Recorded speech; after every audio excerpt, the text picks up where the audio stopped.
Good evening, ladies and gentlemen, and welcome to another episode of Bullseye on this beautiful, I believe it's a Tuesday night here out of Tampa, Florida. And boy, do we have a great show for you this evening. What a great show. We're going to start out today. In a few minutes, I'll introduce my co-host. But I want to start out letting everybody know that about 20 minutes from now, we're going to have former wide receiver from the USF Bulls, Elgin Hicks, joining us.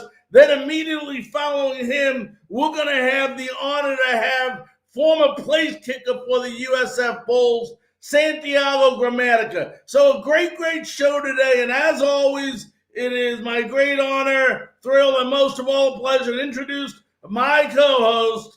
Let's welcome in Bradley Lewis Walker. Bradley, how you doing tonight, my friend? I'm doing good, Larry. How are you?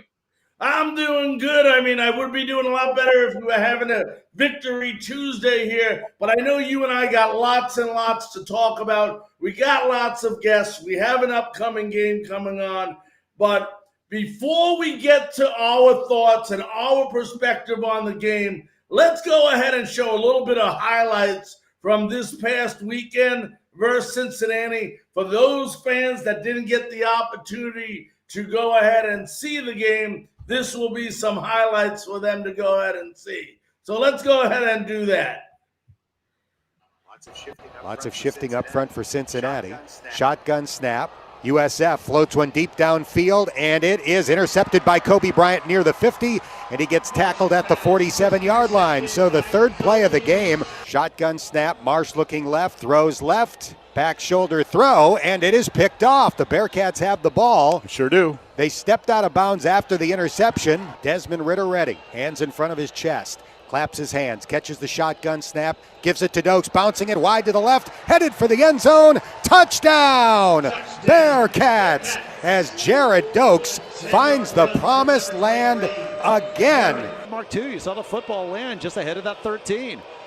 Marsh going deep on first down, intercepted.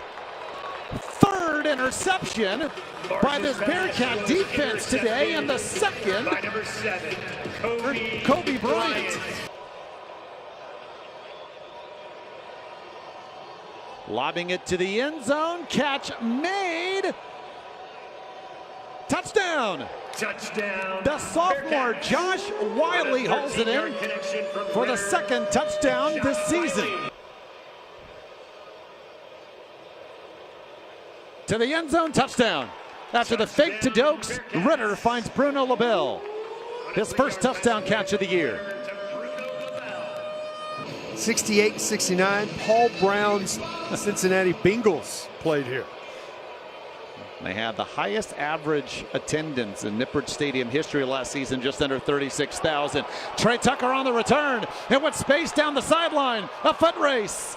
Trey Tucker to the end zone. Touchdown. Tucker. Touchdown, Bearcats on a 90. Another blitz. McLeod in double coverage, intercepted. Actually, there were three Bearcats there, and it's Arquan Bush coming away with the pick, the fourth interception thrown by a USF quarterback. McLeod off his back foot, another pick. McLeod's pass. This time it's Beavers. Parker, game's final carry, and that'll do it. So Cincinnati takes care of business. The defense more than enough in a 28-7 win.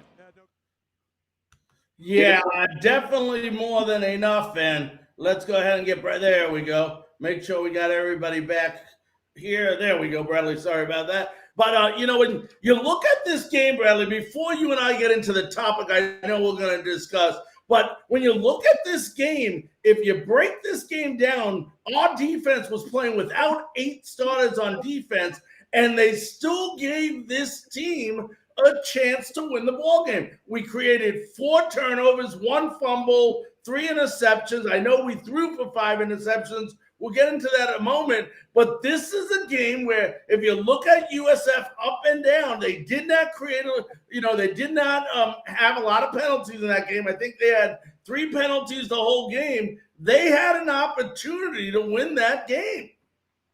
Oh, no doubt, Larry. I watched the highlights, the same clip that you just watched earlier today to kind of prepare for this evening. And I was celebrating my birthday that was on Wednesday last Saturday, so I didn't get a chance to watch the game live. But I tell you what, Cincinnati better be counting their lucky blessings. We turned the ball over 5 times. They turned the ball over. Nobody scored any points off the turnovers. And had we been able to score, off of 3 or 4 of those, or 4 out of the 5, we'd have been tied, or we'd even won the football game. The defense played spectacularly well, and once again, we're going to sit here and talk about no starting quarterback, and that's what cost us the football game with 5 interceptions. Yeah, and there's no doubt about that. And, you and I have talked every single week about this quarterback carousel that's going on. And, you're in the 4th game of the season. Some will say the 5th game of the season because of the postponement. And you still, part of being a head coach in college or any sport is making the tough decisions. And by now, this tough decision should have been made. It's almost to me like Coach Frost, listen to me. Coach Jeff Scott is saying that, hey, we didn't have a spring season. To him, this is spring season. He's playing everybody he can play. And several times you heard him mention, I don't know my players yet. Well, damn it, you need to know your players by now. How the hell are you coaching a team and you don't know your players yet? That's like saying I have the great victory of Arkansas. I think they just upset Mississippi State over the week. They had a Scotty Pittman, the new coach over there. He didn't know his players. He had the same situation to have without getting to know with being a new coach, and they won. So this is just bull crap. How he keeps it an excuse. It's almost like he's saying, I'm throwing this season away. I'm getting to know all my players. Screw this season, and we'll wait till next season. And if you ask me, that's very unfair to the guys that are on the field. I agree, Larry. I mean, again, it's unfair to your seniors. They're still here. Could be their last year unless they have a 5th year of eligibility. Again, as I said, I watched the highlights late Saturday night on Sunday morning before the NFL games got kicked off. And I still cannot fathom why this is our 3rd game, could have been our 4th game. Obviously, we had the cancellation with the FAU game, but not to have a starting quarterback and then to have one throw 3 picks, the other one throw 2, and then the kid that they, had seemed like may have been the guy only threw 2. I think he was 2 for 6 for the entire game. I mean, so I don't know what Jeff Scott's doing as far as the quarterback position, but if I was on defense, I would be very pissed off right now I just went out there, we busted our butts, and you do something like that. Our offense cost us the football game. Larry, this reminds me a lot of last year. I know this year, they lost by 21 points, but this is a game last year where USF did everything they were supposed to do and lost the game, and that's what happened a year ago. And once again this year, the same thing. Yeah, and you know what else, Bradley? People don't realize that watch this game is it affects the running game too, because now your defense, the Bearcat defense, goes, okay, if we can just stop this running game, they aren't going to pass. They don't know. They don't have the confidence in their passing game. So we just got to stop the run. And by not throwing the ball and by not trying to create opportunities, what you're doing is you're shutting down your running game as well. Yeah, absolutely. And again, the only touchdown we had was Johnny Ford. And again, let's just go up this right now, guys. Up till the 3rd quarter, we had 6 quarters in a row we didn't score any points. That's not good either. That's not going to cut the mustard either when it comes to that either. I know we have a young team and a rookie head coach, but we've scored 7 points one time in the last 8 quarters. That's not going to win a lot of football games either. Yeah, and like you said earlier, the defense played a terrific game. They created, several turnovers, got the offense opportunities to get the ball back. I thought special teams, we still have a little bit hiccups there. We had a touchdown run against us on a return, and I know that we missed a field goal as well. But when you look at this team, like you said, the winning formula, you have no passing game, and you're 5 for 18 on third down conversions. Okay, that tells me not only are you're going 3 and out several times, and you're getting your defense back on the field, and they still gave you a chance to win. I'm not understanding this coach, Jeff Scott. I have part of the interview, and if we get time to play the 4 minutes of the press conference, we can, and I love to get the fans' interjection on this, but he almost feels like he doesn't know what's going on when you listen to him talk. Now, I know he knows what's going on. He was under a great, great leader in Dabo Swinney. Now, just because you were a great assistant coach doesn't mean you're going to be a great coach, but the guy's got to know what's going on. And in a couple of minutes before we get, Hicks on with us, we'll go ahead before we get Elgin Hicks on. Maybe we'll play that, but it just doesn't seem like a guy that has confidence. And when you're purveying to your offense and to your whole team in general that I'm not confident with who I have, well, now the players start thinking, well, maybe we're not confident with who we have. Correct. Yeah, I agree, Larry. I don't know what his decision making has been. There is a bright side. We are getting Eastern Carolina, and if for all USF fans, if there was one good thing about this weekend, the UCF Knights lost. So that was probably the best thing that could have happened this weekend to USF was UCF lost.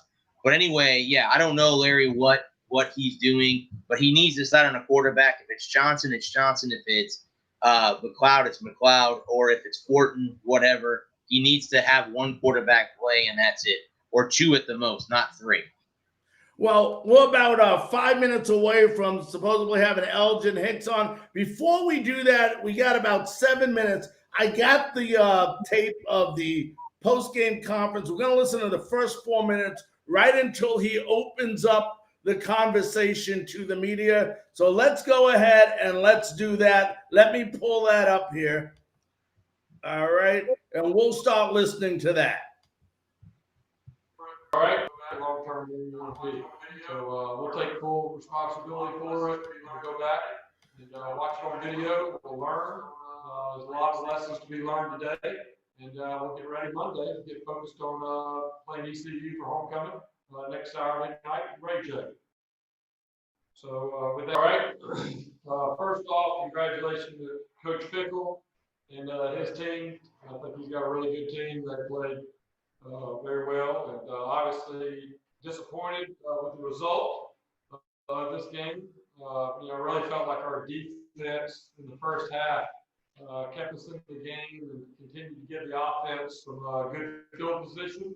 Maybe we haven't had a lot this year, and unfortunately, we weren't playing complementary football, and our offense was just not executing very well. And every time we got a turnover, it seemed like we turned the ball back over to them, and it's difficult when you do that. But our defense was short-manned today with a lot of guys we normally count on out, and I really felt like for the majority of the day, defense played well against a very talented offense, creating the 4 turnovers. I believe 2 of the turnovers were a true freshman, Mike Harris.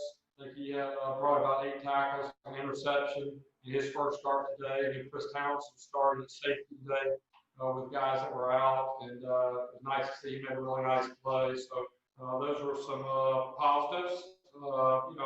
Offensively, we came into the game really wanting to force the ball down the field. We've got to get better. We know that in our passing game, and really challenged our guys. And unfortunately, when we threw it deep, we threw it to them.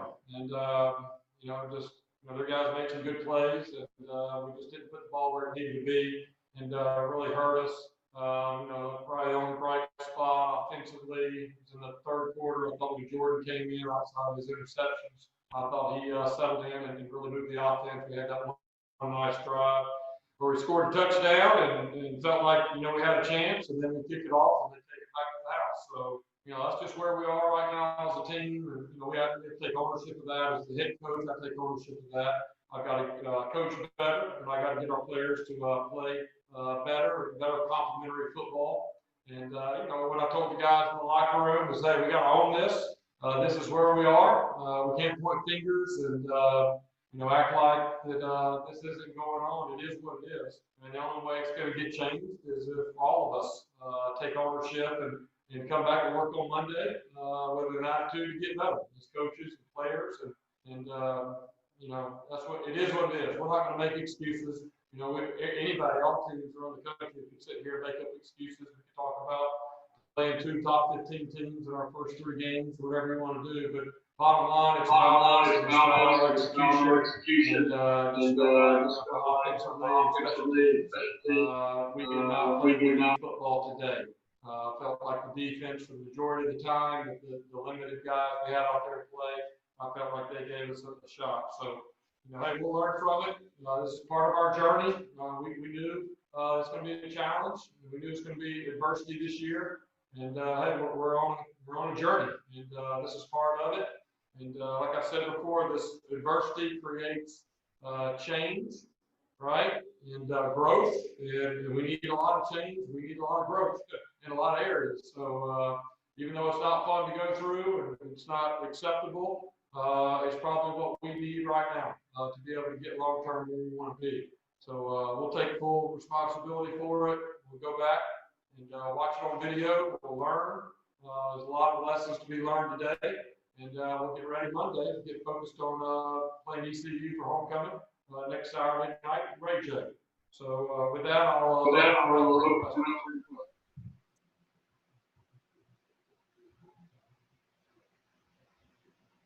So, you listen to that conversation and, maybe I looked at it the wrong way. I'm seeing different things than other people, but it doesn't seem like a coach to me that knows exactly what's going on. And maybe I'm wrong. Maybe I'm not wrong. What was your assessment of what you heard from Coach Scott?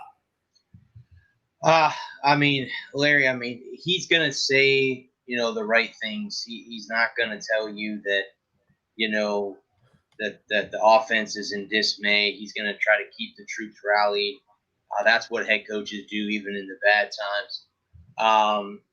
And he did say at the end of that they have a lot of growth that is still to come. And that's understandable. But to me, growth, I know they didn't have a spring game and, and stuff like that. But by now, through, week 4, week 5 coming up now, homecoming, you got to have a starting quarterback. Someone needs to tell Coach Scott he needs to decide on a starting quarterback against ECU. You definitely don't want to go into homecoming and lose on homecoming. That's kind of a bad loss for any college football kid to lose on homecoming. So hopefully they can win against ECU. I know the past few years they've done very well against the Pirates. Yeah, and and I will tell you something here is that this ECU team is no slouch of a team either. And we're going to get into this after the conversation with Elgin, Hicks, who should be coming on momentarily. So we'll talk about the upcoming game. But, what do they say? You can't keep doing the same things over and over again and expect different results. And that's what we're doing. You have to, and I don't want to dwell. I know it seems like the last 2 shows, we're on the show for 2 hours saying how we all know we need to identify a quarterback sooner than later. And, I just hate to say to all the great USF fans that are on with us this evening that it's not going to get any better till you identify it. And you know what? You may not have the guy that you would want to identify as that quarterback, but damn it, take the best of the 4 and for the rest of the year, identify him as your quarterback this year. No one says you got to identify him as your quarterback for the next 4 years. Right. At least for this year, so your team can get comfortable. You got a major weapon in this Randall St. Felix that is just sitting out there that is doing nothing, that should be an all-conference receiver, and he is an all-conference receiver, but without a quarterback, you can't get him the damn ball. So, and now you're finding out, well, what a team's going to do when they find out we don't have a quarterback. Well, they're going to put all that extra pressure on your running game, and poor Johnny Ford's going to get the crap beat out of him because you're going to keep trying to run him against a defense that knows you're not going to throw. It's like throwing somebody to the wolves. Yep, correct. It's kind of, if you want to look, Larry, it's kind of the opposite of what the Bucs did last year. The Bucs had no running game, and they threw the ball a lot, so they would just sit up for the pass because they knew they weren't going to run the football. So this is vice versa for USF. But they got to do something, this upcoming week against ECU and be more balanced. That's what they got to do. They got to find balance on offense because they are way off balance right now. All right, I just gave a message over to Elgin to let him know if he's ready, we're ready. So we should see him momentarily. If for some reason he can't make it, it's all right. We got Santiago coming on 20 minutes later. But we're going to wait a couple of minutes to get into that ECU and what they're doing. But, overall, I didn't think the offensive line did a terrible job. When I went back and I looked at stuff, obviously our defense did great, but our offensive line played well enough to maintain the quarterback. I don't think that it was anybody's that they decided to go ahead and, run the ball more than pass the ball because they didn't have confidence. I think, like we said, it's just a matter of the lack of confidence is not in the offensive line. It is in the quarterback position. Yeah, I agree, Larry. And also, too, I don't know if all the people out there listening, too, but our starting center has been out. Brad Cecil has not started one game this year. And that's, again, that's the guy that hands the ball to the quarterback. I'm not saying that would help anything right now, but I think it would in a way because you're solidifying your offensive line. So, yeah, without him, it's been different. And the offense has not been very good this year. Again, I know they did very well against the Citadel, 3 weeks ago when I was there, but they, that's an inferior team compared to Notre Dame, compared to Cincinnati. ECU is no slouch either. So, yeah, they gotta start, getting together here, and hopefully Coach Scott can work on something this week. He said that on Monday, so that was yesterday. Hopefully they have a game plan they can stick to coming up to this Saturday when they host ECU. Yeah, we can at least hope so. And we're going to talk about ECU in a couple of minutes, so don't think we're not. We're waiting for Elgin Hicks. What we're going to do is we're going to go to a quick commercial break. And if for some reason Elgin's not on with us when we come back from break, we'll start in with the ECU game and we'll talk about it, and we can always stop when we go ahead and get him on. So let's go ahead and take about a 60-minute break, and let's go ahead and hear from our sponsor, our great sponsor at 609 West Brandon Boulevard, Rent King.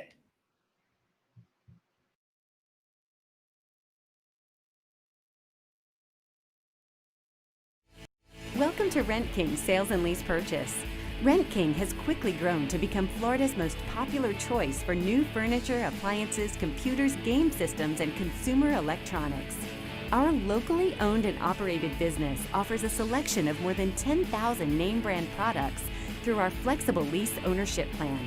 There's never a credit check at Rent King. You get instant approval, free same-day delivery, free product repairs, and you can purchase your leased products at any time using our exclusive Try It and Buy It 90 days same as cash plan or our king size early purchase discount. You'll always receive the highest level of service, the largest selection of brand name products, and the guaranteed lowest prices in town at Rent King Sales and Lease Purchase.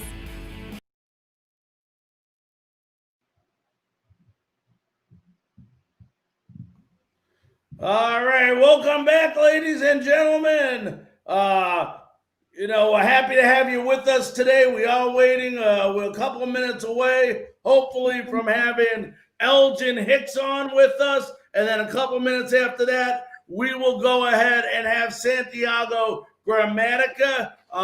Like we say, we got messages out to both. Santiago just went ahead and taped me and let me know that he will be on at 9:40 like scheduled, and just waiting for Elgin. I'm not sure what's going on there, but if for some reason he can't come on, we got plenty to talk about.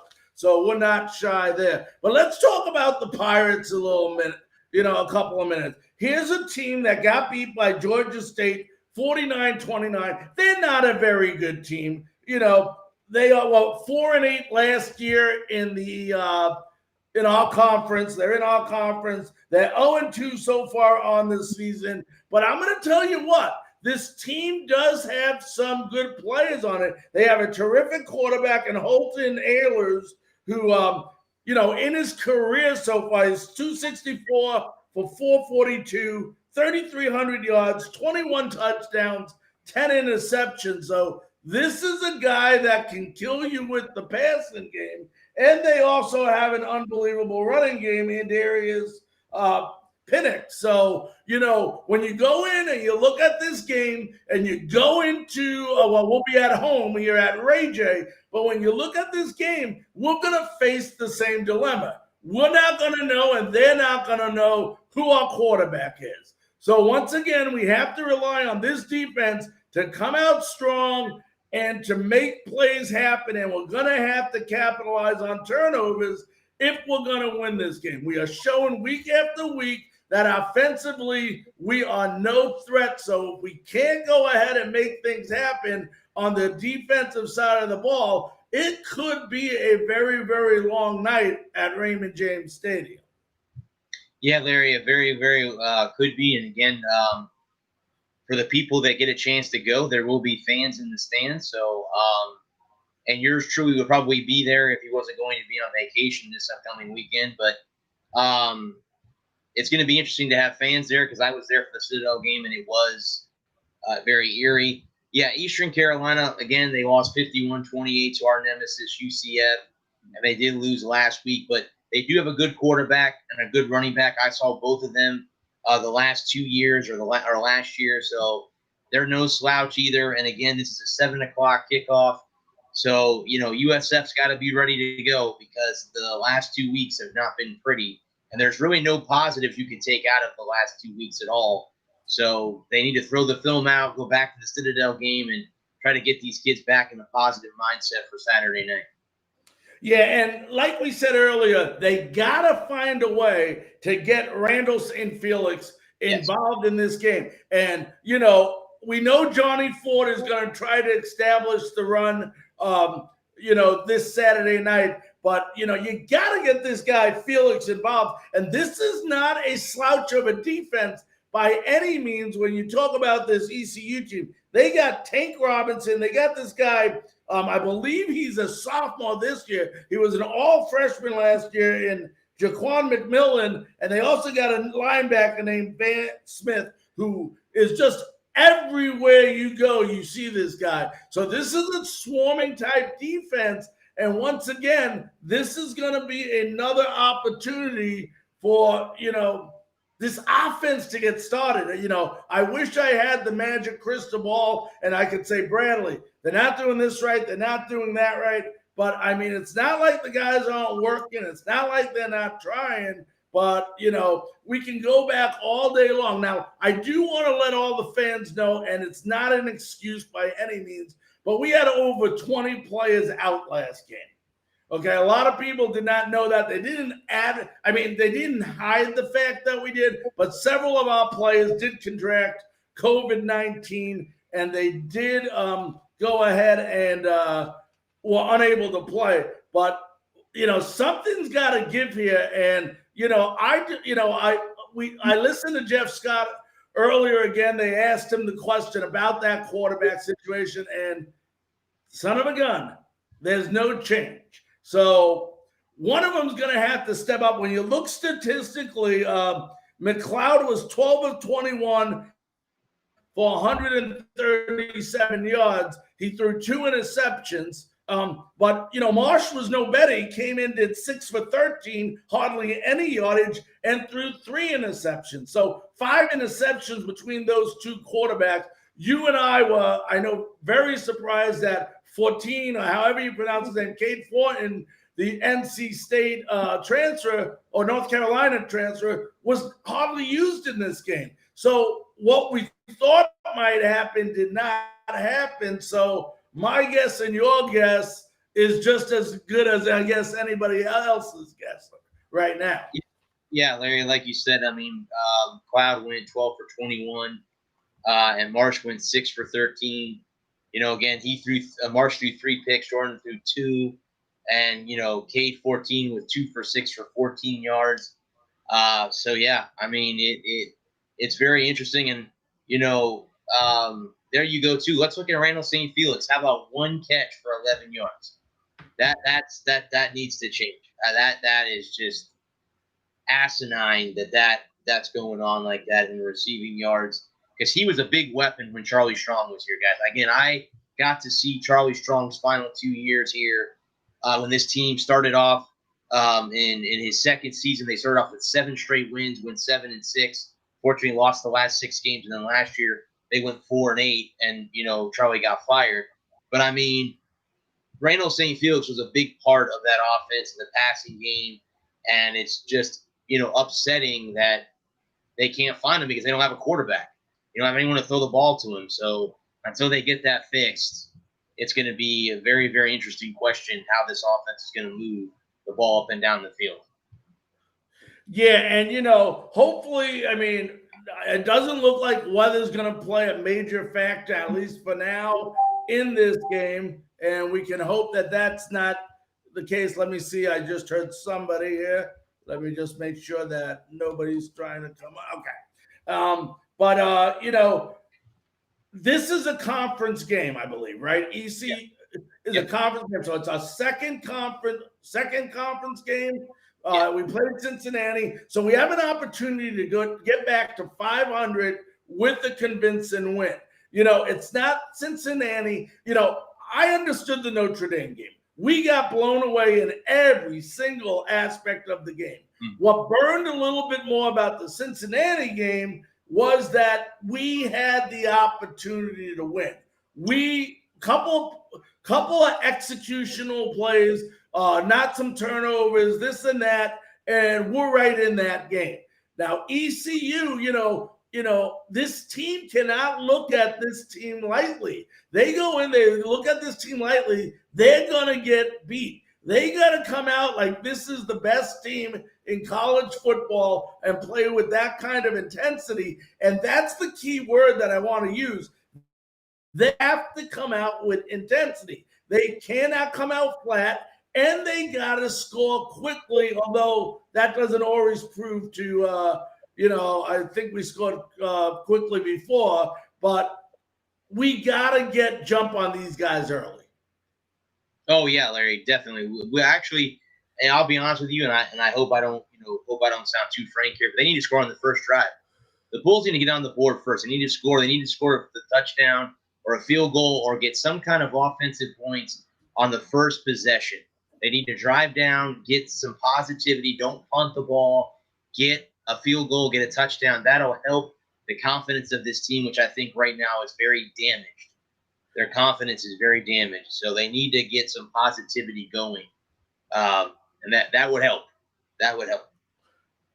But, and, I would definitely say that they need to go ahead and they need, yes, any way you score points is great, but I think you hit it on the nose that they need to do it offensively. The offense is where the confidence needs to grow right now. That offense has no confidence or does not have any confidence at all. And if they go down, they can do a pick six and score. It still isn't going to help the offense except for the matter of maybe having the lead if it gives them the lead. But like you said, we have to do something dramatic on the and it doesn't even have to be dramatic. It could be just a consecutive passes in a row, start a drive, start the ball at our own 25, and bring it all the way downfield and score to get this offense believing that at least they have the ability to go ahead.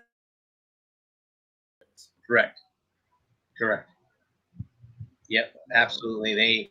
They need to get some kind of confidence and points scored on offense and not depend on the defense to get a turnover and the other thing, Larry, too, we're sitting here dogging the offense. You know what else is wrong is special teams. Absolutely. They're horrible too. So both when you only have one, facet of the game going right for you and the other two are not, one of them needs to get solved. Either they need to get better on offense and they need to make special teams. I'm looking at it right now, field goals. They only had 35-yard field goal and he missed it. That you can't do that in college football. I saw, and again, I'm not trying to compare them to anybody, but I saw the Florida Gators, not this week, but last week, they had a 52-yard field goal. That is huge for a confidence booster for your offense. And you know what? You got a field goal out of it, you get points. We got to start kicking field goals and making field goals and scoring points because, we did do very well against the Citadel, but outside of that, we haven't been able to score too many points. We got to start putting some points on the board. And not just on the easy, well, it isn't easy, but not just on what should be those automatic things, but on the same thing is we can't give up touchdowns either when we kick the ball off or we punt the ball. We have to have better coverage on our special teams on both sides of the ball because, that was a big play in that game. They return it for 7 points and, when you are in a game, that can easily take the wind right out of the sails. Correct. Yeah, got to be better on coverage and got to be better kicking field goals. Absolutely. So, yeah, as you said, special teams. And you know what? They practice this. But, it's a different thing when you're in games. And by now we're in this is the time we need to see things happen. This is the time where, what do we got? I know we got East Carolina. I think we have, Temple or Tulsa, a couple of these schools coming up that we should be very competitive against and that we should be better than.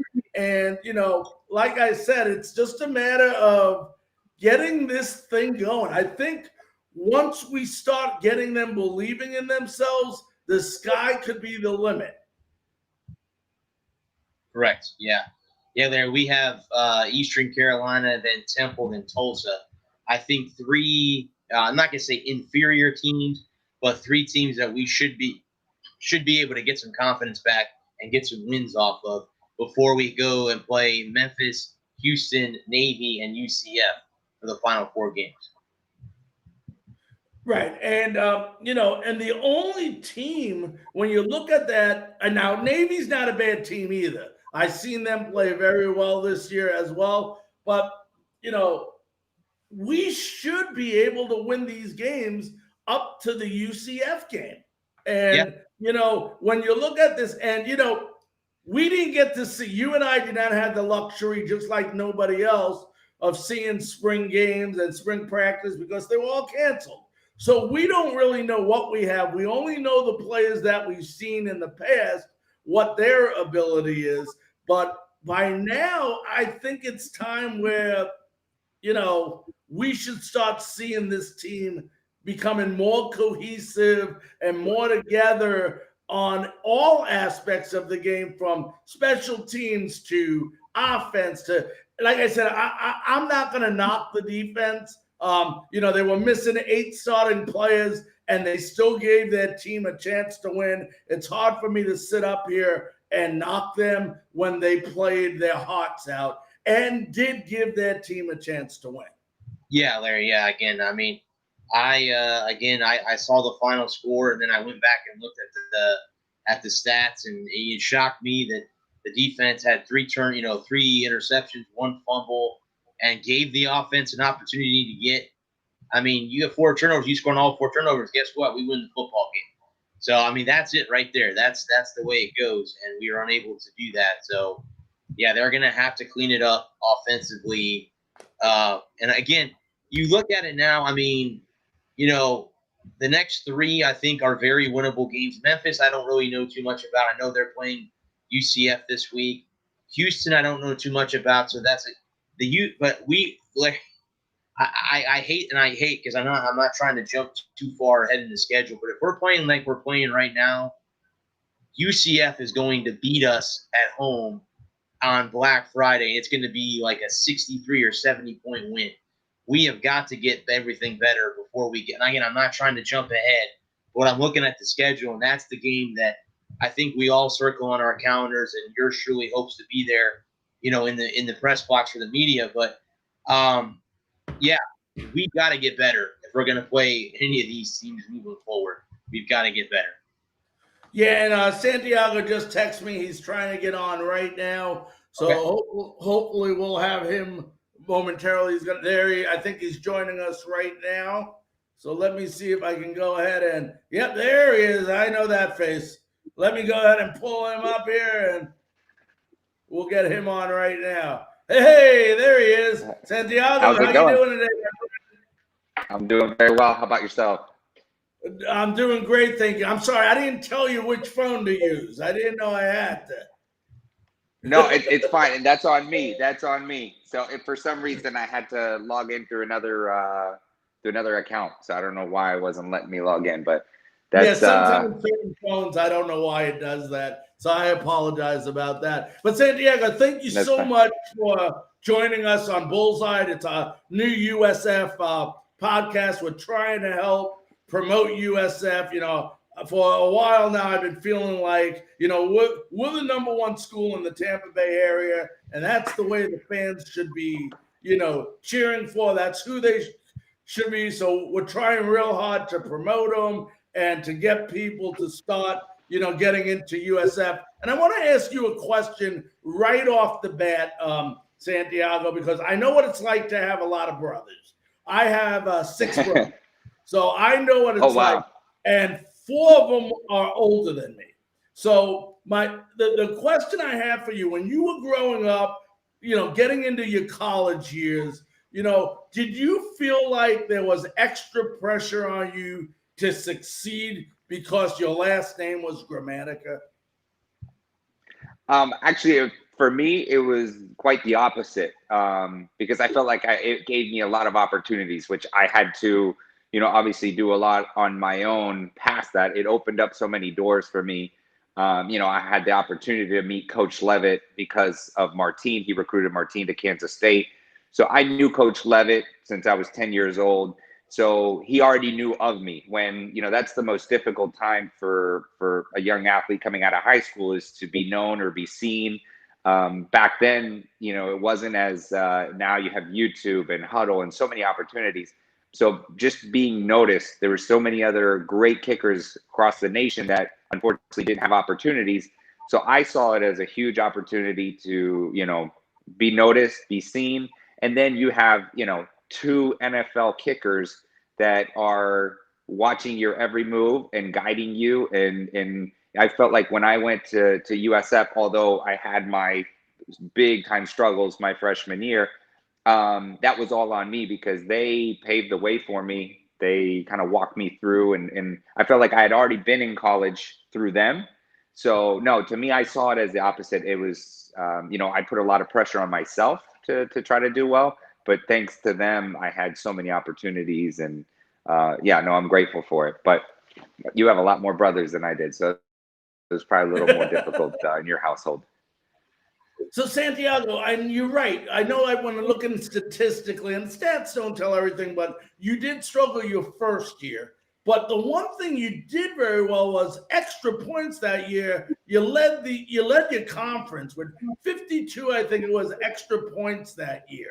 I mean, talk to our listeners a minute. And although it's the same, how different from a mental aspect is it for a kicker, whether it's in the NFL, from college, at the NFL from your brothers, mentally, the difference between an extra point and an actual field goal?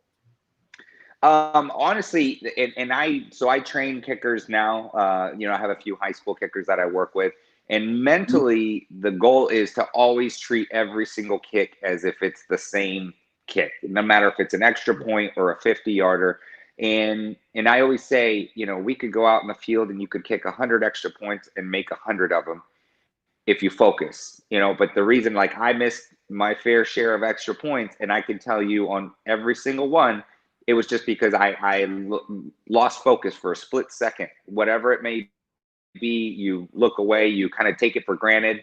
So that's one of the things where you should never treat them differently, because if you look at anybody who's kicked a 50-yard field goal, rarely will you ever see somebody hit it to where it hits the sideline or it goes out of the, if you see a missed 50-yard field goal, it's usually pretty close to the uprights. Now, if you push that same kick to the 20, to the 10, actually a 20-yard field goal, it's in 100% of the time. So, you should never miss an extra point so widely. But I did, and it's just because you lose focus. And but yeah, that's the biggest thing is you try to treat everything the same.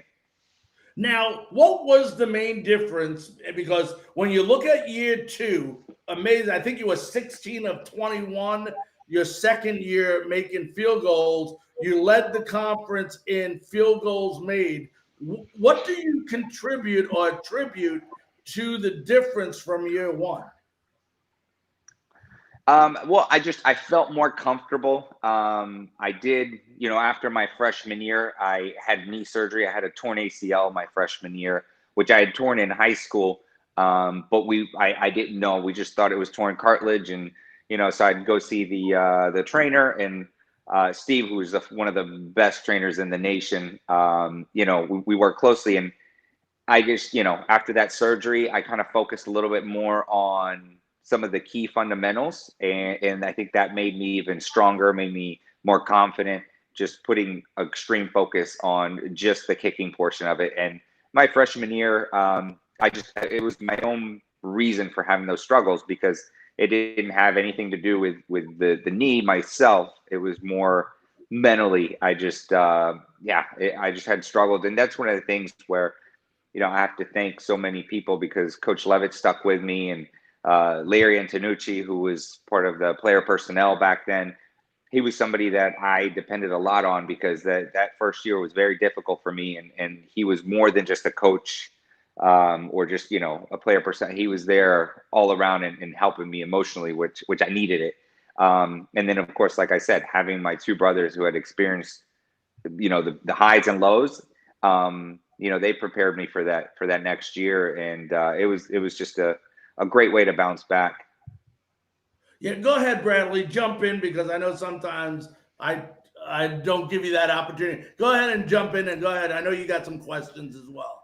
Santiago, real quick, you were talking about Coach Levitt. How was it like to play under him? I know I asked Matt Grothy a couple weeks ago the same question. How was it like to play under Coach Levitt? To me, it was one of those things where he made me a better person all around. So he's somebody where you wanted to do so well for him that he just indirectly, he pushed you to be a better person, better player. Like, I'm where I'm at now, career-wise, education, everything, because of Coach Levitt. I think my whole family, Martine being recruited to Kansas State, Coach Levitt went out on a limb to get him a scholarship at Kansas State, and then brought Bill in. So he is somebody where there's a reason why he was so successful at USF, and he continues to be successful. It's just because of the type of person he is. He finds talent where other people don't see it. So if you look back, and I don't know the statistics, but if you look back and see some players that may have been recruited at a certain position, and he sees that they could bring more value somewhere else, like, you see a lot of people converting from, tight ends to defensive ends and vice versa. And he just had that gift where he could see talent where other people could not. And opposed to looking at a piece of paper and saying, statistically, this person is the best because he runs the fastest route or he's this certain size. Coach Levitt saw the player and the person, and then he molded it to the program. So that, I think, is his gift. And he just motivates you when we could be playing, when we were playing Oklahoma, I tell you, deep down, every single person who stepped on the field, we really felt we had a chance. And, because he just motivated, and he could find little things in different teams where we could take advantage of those opportunities. And if we really delivered, we were successful. And he's just a phenomenal coach, a great person, and I'm fortunate to have played for him. And he's one of the only coaches who's coached all three of us. So let me ask you this. You talked about, you're still taking that opportunity to coach some kids on kick-in, on field goal kick-in, and things like that. What do you teach a young kid that's going up into the college level on how to stay mentally in a game when you are a kicker? Because I can imagine it can get very easy to lose focus. I mean, you're obviously watching the game, watching what's going on, but how do you stay ready to get into the game so when your opportunity does come up, you're not stiff, you're not sore, you're ready to go, and that adrenaline's going? Yeah, and so, the kicking net is key. Warm-ups before the game, you just try to pace yourself because you don't want to wear yourself out either. So depending, for a kicker, whenever you start getting close to field goal range, or even if you start getting to midfield, you'll go and take a few light swings into the net just to keep your leg loose and warm.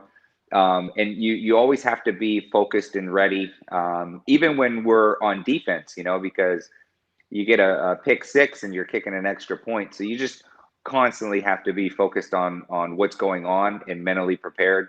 I make them do some drills for the kickers where you can't mimic your nerves and your heart rate of an actual game. So what I try to do is do different exercises to get them tired. And so we usually do that at the end of a training where I make them run to where they're tired, they're physically exhausted, and you make them kick some field goals because, when you're fresh, you can hit the ball and it'll still go in. You get lucky, it'll still go in. But when you're exhausted, you need to be perfect on how you place your footing, contact on the ball. So that's the closest I can do to mimic an actual game, but everybody's a little different. There's some that you have to have a short-term memory, positive or negative. One of the perfect examples on a positive side, when we were at Pitt and we did the kick pass to open the game, it was something that we had worked on all week, and it was so much built up pressure where we needed to be successful on that, and we were. So I was very excited, and I and it was early in the game, but then I go and I miss a 19-yard field goal. It's the shortest field goal I've ever missed. So it's just one of those where we had the kick pass, we were successful, we recovered it on a kickoff, but I should have forgotten about it and focused on the next thing. But I just let it linger. So it could always be a good thing or a bad thing, but you need to just forget about it and move on to the next one. So it's difficult to do without being in the game, but a lot of the younger guys, they're mentally more prepared, and there's so much out there as far as YouTube, and you can study different kickers, and so it makes it a little bit easier, but it's still something you can't mimic outside of the field. Now, do you teach the kids how to transition from, because and I ask this to a lot of the players that have been successful at the college level. When you teach a high school kid, let's say, everybody thinks in high school they're the best. I'm the best. But when they go to college, they realize there's a lot of me out there right now that are the best. Do you try to teach them the mental aspect of the game through what experiences you had when you had a transition from high school to college? Absolutely.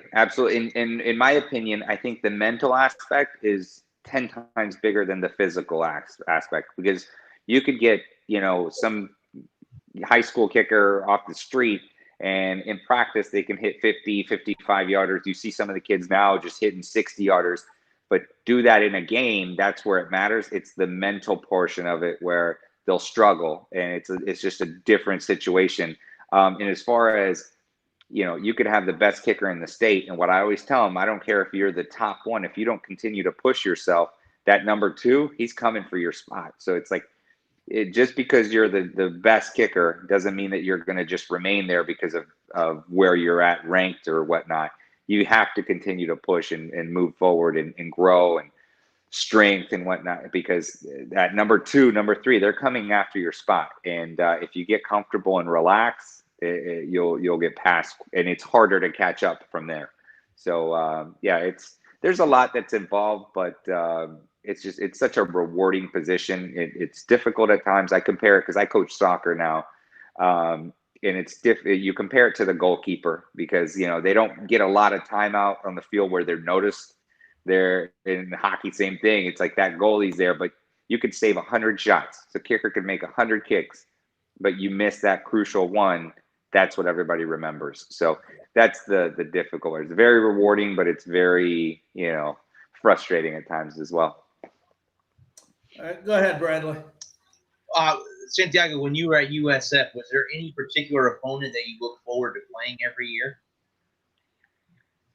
I think when I was there, Southern Miss was the big one, and that was actually my first game back my sophomore year, and it was a good game, and we won, and it was just always a back and forth, because I feel like they were a little on the dirtier side, so it was always good to beat them. That was our biggest rivalry.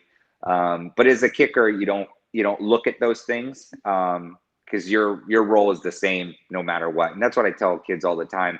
I don't care what school you go to, who you're playing against. The yardage is the same. The uprights are the same. So as a kicker, you try to keep it always the same. But that was one that you always, looked forward to, because you just wanted to beat them. But then the big ones, I mean, Arkansas and Oklahoma, those are games that you don't forget. Yeah, so obviously, I know that you still follow USF. How disappointing is it to see the transition that they're currently going through?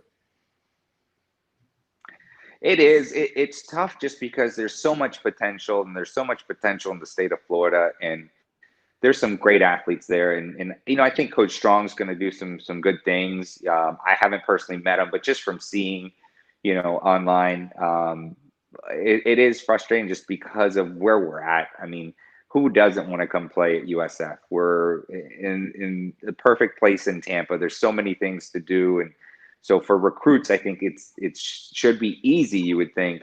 It's just putting it together, which has been tough. But I think it'll click. I remember a few years back, same thing. There were some struggles, and then it just clicks. And once you have that winning mentality again, I mean, look at the Bucks. One player changed that whole culture. And I think that's what it's going to take at USF. It's going to take a big win and the players believing. But I know for a fact the players in the locker room, they believe, and they'll turn it around. So I feel very confident about it. This is a tough year, though. It's with everything going on. Okay. Bradley, you have anything else you'd like That's to? it for me. That's it for mine. Well, let me do this, Santiago. I know I had your brother on my Buccaneer show a couple of weeks ago, and I gave him an opportunity, and I'd love to give you the same opportunity. We talked a little bit about, I know, the family business, but even more about the Gramatica Family Foundation, which is just one heck of a thing that the family does out there. Why don't you explain to our listeners what that is all about, and if anybody ever wants to get involved, what they need to do to get involved? No, I appreciate the opportunity, because, yeah, we're very, very proud of it. It's Gramatica Family Foundation. And what we do is we build homes for combat wounded veterans. It's one of the things. So Martine, Bill, and I, we were all born in Argentina, but we grew up in the United States. I came here when I was 11 months old. So we appreciate the freedoms that our servicemen and women provide for us every day. So we get to enjoy playing football and doing the things that we do. We would have never had those opportunities if it wasn't for them. So this was just one way that we could try to give back. And the way it all started, we built a home for a wounded veteran early on, and we got to experience, what they went through. And Charlie Lemon was one of our first recipients from one of our homes here in Tampa. And you become friends with them. And he is just a perfect example. He lost both limbs, but he is one of the most positive people that you will ever meet, constantly giving back to the community. He, graduated from USF. He's a big Bulls fan. It's just one of those things where you get to meet some amazing people. But so that's what the foundation does, is we build homes for wounded veterans.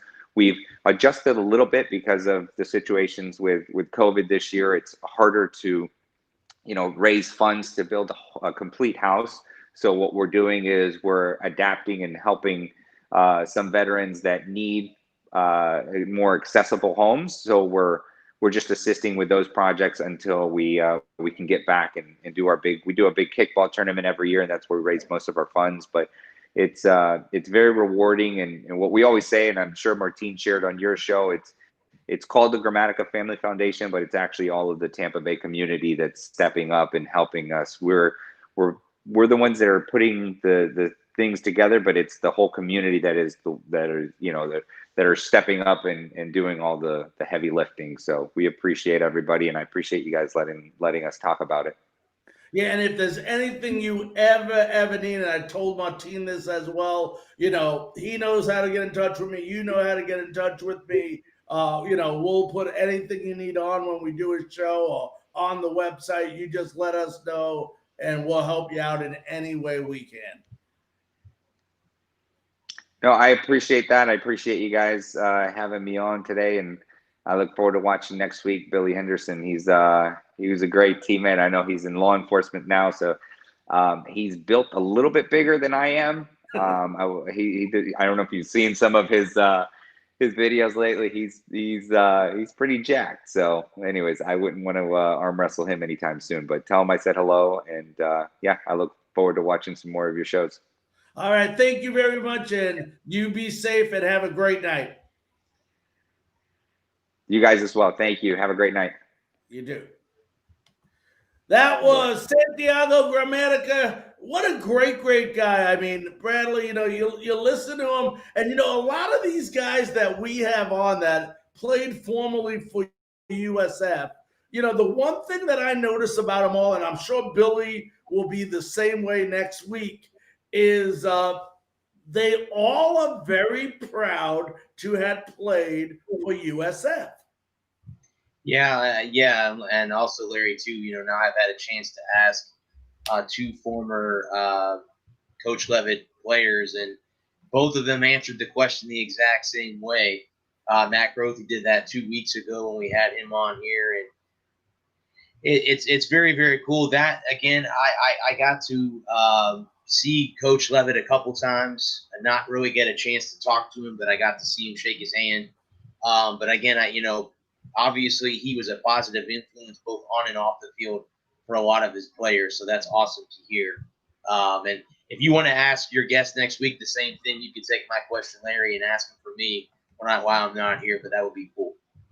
No, I'll definitely ask Billy that question because, you can learn a lot. We've heard players, and I'm sure you do when you do your podcast, I've done lots and lots of interviews. And even when it's with the Buccaneer players, I'll ask what you think of a previous coach. And I have never, ever heard anyone say anything bad about Tony Dungy. Everybody that's ever played for Tony Dungy not only said that Tony Dungy has made them a better player, but he's made them a better man. And, it seems like we're finding that out about Jim Levitt as well. It seems like everybody we ask about Jim Levitt has something or a lot positive. And I've had people on my show with the Buccaneers with former different coaches, which we won't name, that flat out came out and said, I did not like that coach, or they played for another team and they come out and say, I did not like that coach. So, you find out a lot by interviewing these guys, and you find out about a lot of the people that, we watch coach. And, Jim Levitt, obviously, and we know he had success here, so he had to do something right. I mean, it's hard for people to perform for you at a very high level if they can't stand you. So it just goes with that philosophy when you listen to Martine and you listen to Matt, and I'm sure Billy's going to say the same thing next week, that Jim Levitt had a very positive impact on the USF football program. Yep, and I agree with you, Larry. Like I said, I haven't heard one person out of the two that I've got a chance to ask that question to anything negative about it. So I'm happy to hear that. Now, for those of you wondering, before we go off the air and we give a little predictions about this weekend, for those of you wondering what's going on with the Rays, they are winning 5-4. Stanton has hit 2 homers for the Yankees. As far as the Rays go, I know Margot, Zanino, Arizarena each hit a home run for the Rays. So it's a close game, 5-4. I believe they're going to the either the top or bottom of the 5th inning right now. So still a long way to go in this game. So let's go Rays. All right, Bradley, it's that time of the show where it's Wednesday night. What are your thoughts about this weekend's game? Well, again, Larry, I'll be on vacation, but being that it's a 7:30 kickoff or 7 o'clock kickoff, I should be back in the house that we rented for the week. So I have an app that one of my friends gave me to be able to watch the game. If it's on if it's not on ESPN, there's an app that I have to be able to watch the game. So I'll be paying close attention to that. Again, and I hate to, continue to, beat the same drum, but Coach Scott's got to get a starting quarterback to get this offense in a rhythm, because we have no rhythm whatsoever. If Joyner and Ford get stopped, we're in deep trouble. Carolina will know that. They can watch the tape of the last 2 weeks against Notre Dame. Again, we were overmatched against them. They can watch last week against Cincinnati. But the defense, if they step up again this week and we get multiple turnovers, there is no reason why we should not win this Saturday at homecoming. Yeah, and I look at this game as a very, very, and I say very, I emphasize that word because it's an important game. And it's an important game for a couple of reasons. Number one, our defense is playing well. And as these other guys that have been out, those 8 starters start coming back, sporadically back into play, we're only going to get better. But what has to happen here is when this defense creates turnovers, they got to be confident and feel confident in our offense that they're going to put points on the board because of those turnovers. Because what will happen eventually is these guys are busting their butts out there, creating turnovers, getting you great field position, just to have the offense go out there and turn the ball back over or do a 3 and out. All their confidence and all their adrenaline is going to just start fading away because they have no confidence in the offense. They got to put points on the board. You got to make turnovers hurt. When you get a turnover on the opposing team, you got to make it sting. I mean, it's the difference between a jab and an uppercut, in boxing. A jab is to set you up. That's what the turnover does.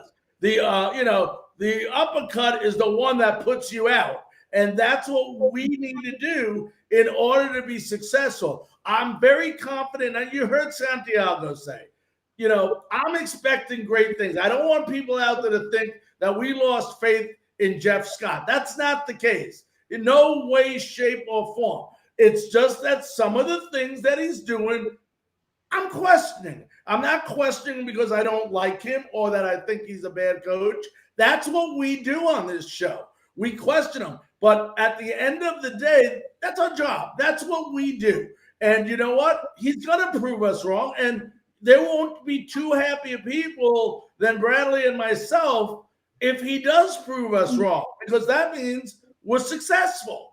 But the one thing I cannot understand, and we say it every week, and we said it throughout this show, is I don't understand what's going on and the reasoning for this carousel at the quarterback position. And I will never understand it. Even if he tells me his reason, I will not agree with it, because you can't build what Bradley said, that rhythm, so to speak, in an offense if you can't get the right musician, making the music. So, that's what has to happen. But I think, ECU has some great players, just like University of South Florida. But this is a game, that they should win. And I say they should win, because if they don't do the things execution-wise that they need to do to win, they're not going to win. Like Bradley said, the special teams gives up touchdowns or misses field goals, we're not going to win.